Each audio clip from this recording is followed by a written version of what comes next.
একা থাকা থেকেই তাদের মধ্যে আসে নিরাপত্তাহীনতা বা ইনসিকিউরিটি বা বোরডাম।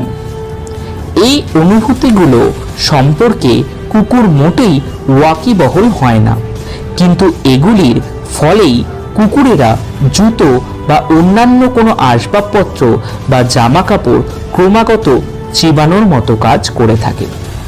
অনেক সময় সেপারেশন অ্যাংজাইটি থেকে মাটি খাওয়ার অভ্যাসও তৈরি হয় কুকুরদের মধ্যে।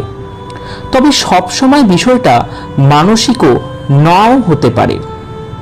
অনেক সময় তীব্র খিদে থেকে জুতো চিবানোর মতো অভ্যাস তৈরি হয় পথকুকুরদের মধ্যে, যা বেশি দেখা যায়। এছাড়া কুকুরদের শরীরে কৃমি থাকলেও এরা চিবানোর অভ্যাসের দাসে পরিণত হয়।